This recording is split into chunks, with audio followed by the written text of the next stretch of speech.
went to college. I went and worked out 5 hours a day, and I was working on construction. Because in those days in bodybuilding, there was no money. I didn't have the money for food supplements or anything. So I had to go to work. So I worked on construction. I went to college. I worked out in the gym, and at night from 8 o'clock at night to 12 midnight, I went to acting class 4 times a week. So I did all of that. There was not one single minute that I wasted. And this is why I'm standing here today. With the age of 20, I went to London and I won the Mr. Universe contest as the youngest Mr. Universe ever. And it was because I had a goal. You see, if you don't have a vision of where you go, and if you don't have a goal where you go, you drift around and you never end up anywhere. 74% hate their job in America. The majority of people don't like what they're doing because they're really not doing it because they didn't have a goal and they followed this goal. They just aimlessly drift around, and then all of a sudden there's a job opening, so they get that job because you have to work. But then when you work, it's a chore. It's work. It's not fun. So if you think about, only a quarter of the people really enjoy what they're doing in life. So people always ask me, when they saw me in the gym in the pumping iron days, I said, why is it that you're working out so hard? 5 hours a day, 6 hours a day, and you have always a smile on your face. The others are working out just as hard as you do, and they look sour in the face. Why is that? And I told people all the time, I said, because to me, I'm shooting for a goal. In front of me is the Mr. Universe title.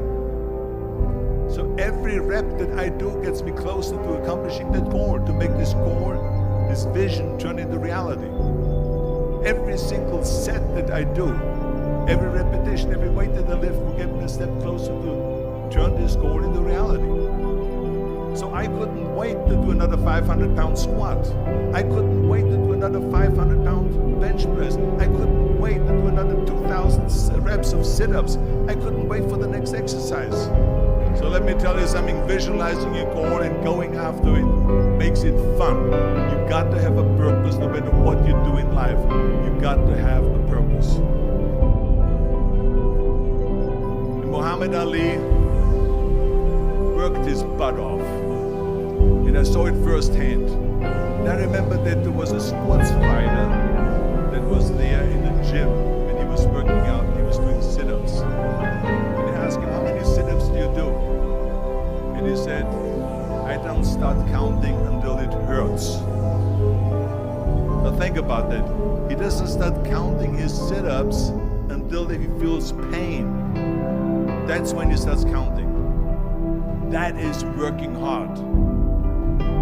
And so you can't get around the hard work. It doesn't matter who it is. Work your ass off.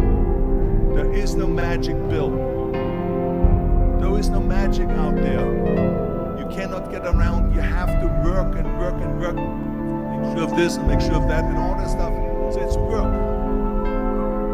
And it drives me crazy when people say that they don't have enough time to go to the gym for 45 minutes a day and work out.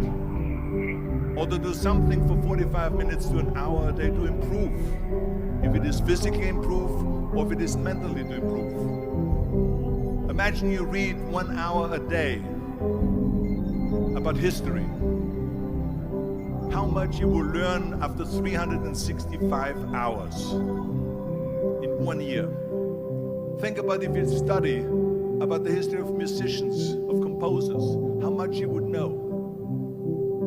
Imagine if you would work on the business, on some business that you want to develop every day for an hour. Imagine how further along you will go and get. So it drives me nuts because when people say we don't have the time, we have 24 hours a day. We sleep 6 hours a day. So that gives you still 18 hours. So there's someone shaking their head out here in front. They say probably, I don't sleep 6 hours, I sleep 8 hours, right? Or just sleep faster. So we have 18 hours a day. The average person works around 8 to 10 hours. So let's assume that's 10 hours, so we have 8 hours left. Then you travel around an hour a day, maybe 2 hours a day. So now you have still 6 hours left. So what do you do with the 6 hours? What do you do with the 6 hours? Then we eat a little bit, then we schmooze a little bit, talk a little bit to people and all that stuff. But you can see how much time there is available if you organize your day. So you got to work hard.